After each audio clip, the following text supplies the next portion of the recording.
thusim khat anangai kitau hitin hiche thusim he a hi le wana kona thilsu kidang kiti thusim ihin sei dioi masang lai hin khosung khat a hin te se khat ana umin ni khat ni hiche te se pui gamin a chen hitia gama a chen chun thinga zat khat kidang ta he amun hiche thinga amu chama zengin zong a he thei pon chu in ama pan jong hi che thinga chang khat chu in lam zot to gom chun a hin ki pu tan in aga tluna chun hi che thinga a hin ki pu cho hon sunga chun atun jingka a thon ni hla a vai hlun teng pel lovin tui ana chap jin hi ti chun chomlo ka in hi che thinga neu cha hoi lai hon sunga atu chu amit a hung pot doi na hung mom do jeng ta na hi ama pan jong aven hoi asan akipa amma ma jengen hiti chun te se pun jong thingke neu cha cho aven zaila an oizin abol ngai bangin jingka ani hla en pel lovin tui ana chap chap jengin ni khopa beb zo hin hi che thingke neu cha cho hung khang lien tan het man lo ka chun din hlup chan a hin phatan hi chun zet leveja cheng a khomi ten a hin mudovin upa mi ni hin I pi thingke hedem tin gu thimin ana ve ji hlonin hi che thingke neu cha chu thingke zo sil a dia jong thingke man tam ana hi bana aphung keu hilova azung aba ana chan geza pilin a hin muding chu khomi te zengin jong a hin ki het do tawina hi chubang chun te se pu chunga chun lung thim se ki hazat ton a hin nei jun chubang chun jingka khani te se pu jong alup na ko ni na hung tho do en ama sa penin van le le sit sim hing jing pathen henga ki hlai na hin nei ma sa penin hi che zo chun mai phet man lo hel hin khon khat na hin tui adomen ka thing o khang khang ti chun zai la oi pumin thing na cho zut le len tui cho na chap kot kit tan hi chun azit ave len thing cho su thengin a hlo ngim tan le sit hoi lai zo se jong cho la in thing ke neu cha phung bula chun anabu tan phat le ni hong che bangin ni khan hi te se pu jong lo konin a chen hitia lo lam azot na chun hui pi go pi tha khat ta chun ahung ki thon hitia hui pi le go pi ahung ki tho phat chun ama jong alung gimen in lama ka da hla ka thingke tu I atidem tin lungim ta in aumen hui pi le go pi na sata ki tho ji chun in lam jong azon wa theipon zo le bu lam cha zon in hiti chun anaki chol do tan a chen khom pi a in keng pan jong te se pu cha ga thim vedin inna an umlo cha hin he theitan hi chun khomi te zo si na ko khomin hi ti hin a sejen hi chete se pu hon lai za ke thing phung neu cha ana dong sit set eng jin jen khun ei ho cheng mai lam hin kha bing ding a hi tin ana sejen hi che pha chun khomi ten jong I pi thing ham tin a don budovin chom khat zo hin upa khat a hung ding do en thing ke ki tu to ki sai za sei nom tam pi anei zo si a hin sei do zo tan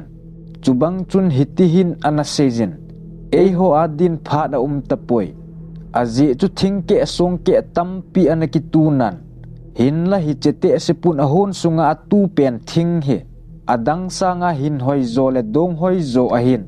aphung akitu tan jong le bullama ko na hung don do pai kit ji a hin hi che je chun tu ma hin ki pat hitin a het lo na dingin aphung khul lo kitin lo lew hen ni thum zo teng aphung khu hungwai hlan tin thiding a hitai tin ana sejen chubang chun khosung mi ten jong te se pu hon lam cho ana zo novin hi che te se pu chu chang khat hi to ki hlonin gam kon khol jin lo them a chi teng hile in cha bi kel kon ho hi ti chun ana kil dem jeng jin chubang chun khomi te hung ko novin in kot cha bi ana ki kil je chun mi pi phabep chun kinung le ding lunggel anei juvin hi chun mi pa khat hin mi pi te kom chun hi ti hin ana sejin tu ni a bol lo chu khonung teng phat lo de hi tai tin thumop ana nejin khosung mi nu mi pa te zo se chun pan a hin la thauvin kel kot kal to na dinga chun thingbong thingbai hi ti chun a hin ki dovin hi chete se pu in khon sung lama chun a hungkum su vin a hin hol pan tawin chubang chun in khon ning lam khat a hin thingke neu cha cha hin mu dovin hi ti chun khat in anaki hlawin aphung bul lam hin amanovin khosung mi te chu ban nei chan anaki loi hlaon hi chun mi pa khat hin ithil bol hi kino je bu hi te Azi chu sot lova in nei pu hung vai hlung ding a hitai tin a hin sejen hiti chun kinota hin anakiloi te rovin chom khat zo hin a in lam che wa ki zot rovin khohe phalo i ma bol lo bangin anazam che gam ta vinahi chubang chun gam mang lam te se pu che na lam zong hui pi go pi a hung phatan hi chun te se pu zong a hung ki panin in lam a hin zon tan gil kel dang cha pumin in lam cha hin delen kel kot cha bi cho hongin alut tan a hi le hi che thing ke neu cha tu cha ba zo si anaki kai kunin hi che mu pha na chun hei cha chempong tul hlang a chun a sep hlan a thing ke tu cha man jong phata hin a ve na hi le hui pi go pi a ko na hi lo cha he thejin lai na ta pum hin a thing ke neu cha cha na a zu din a phung a tu in hlaseta a chun a kamin a mit hli zong a va chut chut zengin chubang chun hi che thing ke neu cha pau theilo chu hi ti hin adongin vô ka thing ke neu i tin hi hitam koi hunga i na hunglo hitam tin lai na te na kap in a peng zeng tan hitia aka pum chun vô ka thing ke neu i ti ta le na hung khan le na hung pi hling ding ham kitia jingka ni hla vai kon vai hlun teng tui ka chap chap zeng na hi hilo ham koi ham hitabanga keile ka thing ke neu chaki ka athil phalo bol chu koi hi mong mong ham tin thing ke neu cha pau theilo cha dong in akap kap zeng tan hi chepet ta chun van ni hlem a hung ki ho tan hi chun te se pun jong van lam cha ven a hi le va khu to bang va cha khat hi amun hi che phat chun vô ka pathian vô ka pakai nei hin ve tan tin a sejin van lam chun a khoda in ha ka in akap in hi chepet ta chun ogin khat a hin zan hi che ogin chun hiti hin a sejin kachapa ibola lunggim lunghema kap nahim na pathian na ho pathian ke ka umnai tin a hung ki sejin hi che kam chang a hin za achun te se pu zong a dil su paizen hi ti hin adong tan pakai ka thing ke neu cha hi i ti ham i ka lo ding hitam tin adongin hi chun wana kon chun gomal a hung hlatan hi che gomal hung hla chu thing ke neu cha chunga chun achun hi che phat chun hi che thing ke neu cha chu amit mu ta chun aba le anna amun mun che chun hoi zo le dong set in a hung ke do kit tan chubang chun te se pun zong ngai lu na kidang amu ta chun akipa be se na pakai cho vel vel in a thang va in wa choila asan kipa thanum le lungmong ta chun hin kho cho na mang tan van hlem ni sa hlem a hung ki le phat chun khosung mi te zo se cho lungu adongin tizat nan alo dim gamovin hi chun van lam cho vevin a khoda che uvin van hlem ni sa hlem a hung ki lep lai ta chun a si khat a hung ki langin hi che a si a hung ki la sot lo chun a kim vel chun a si dang tam pi a hung su do ki din chule hi che a si tam pi la kom chun a si sagi a tum be na ki din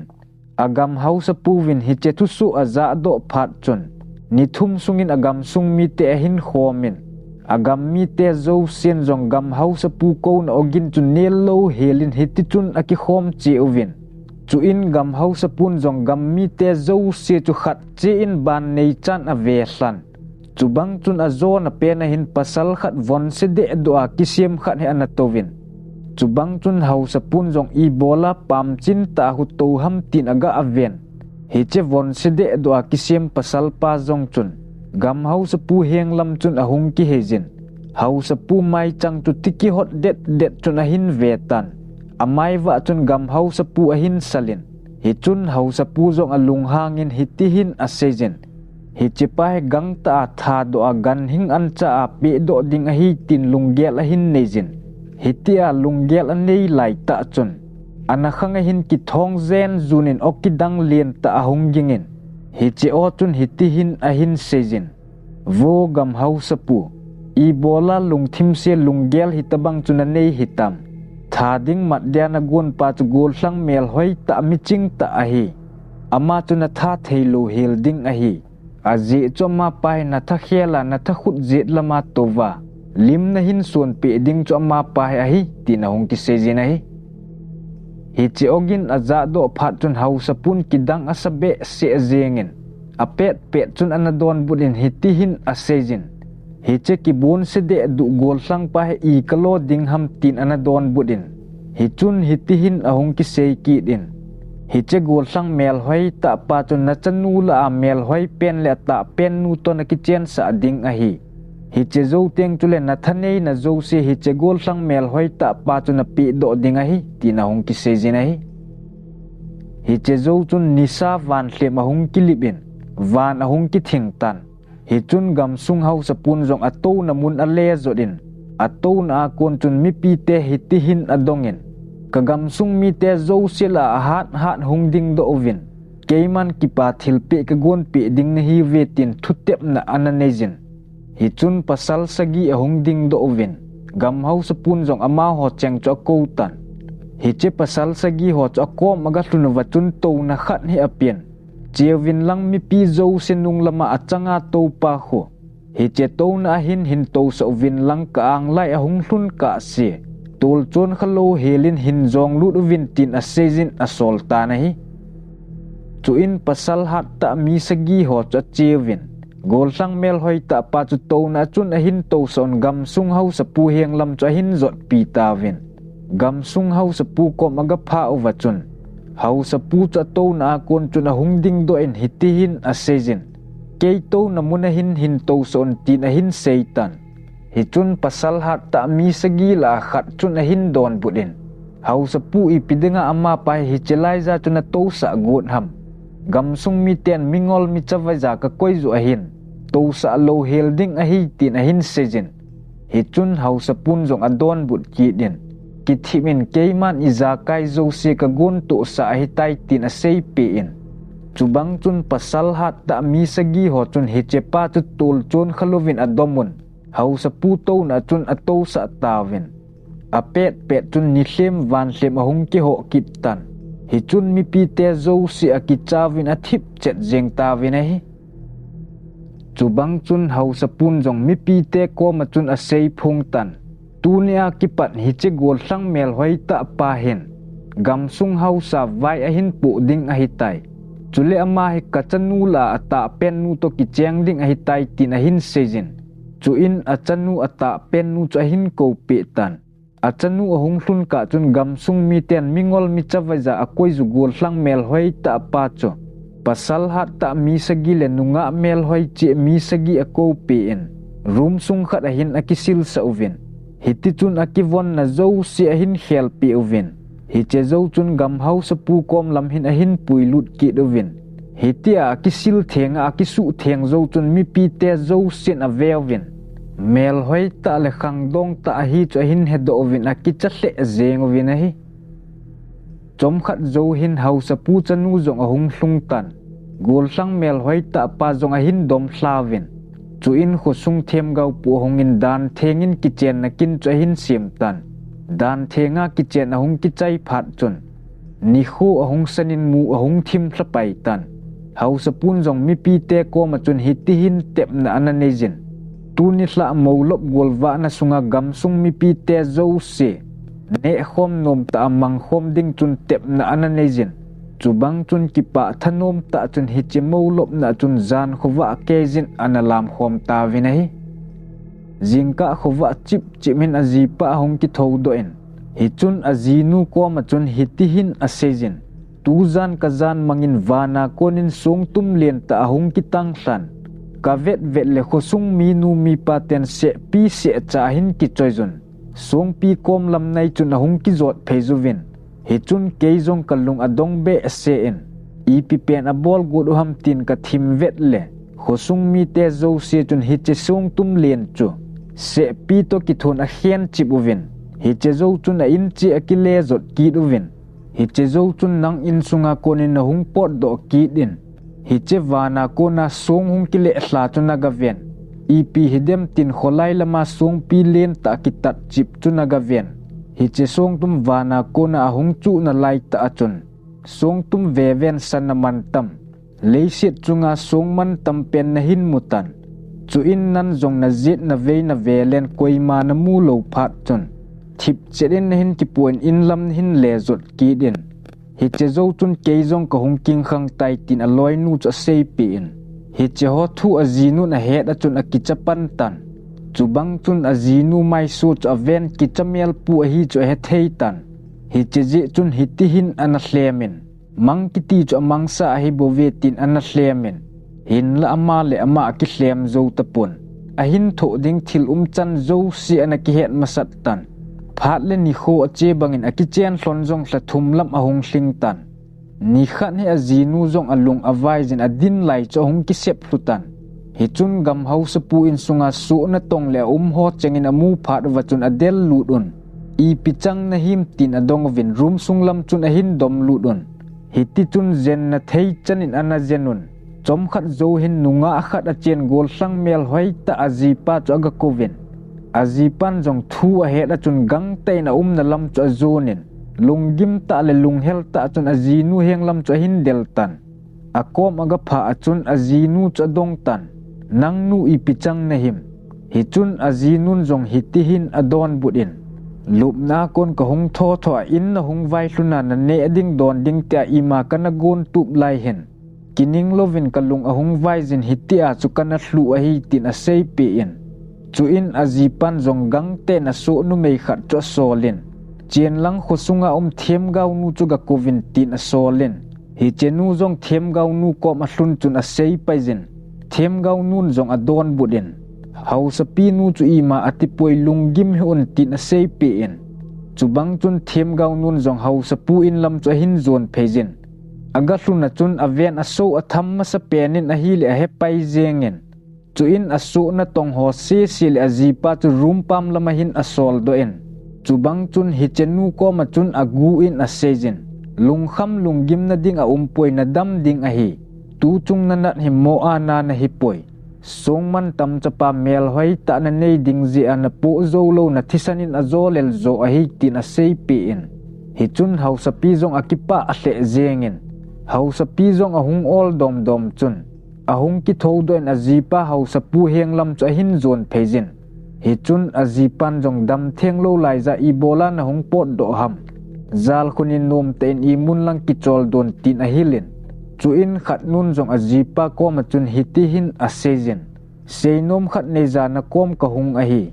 nakipa na ding thu khat sei pe ding ka nei je tin a sejin hi chun a zipan jong i pi ham na seinom ka nga alel wale tin a don budin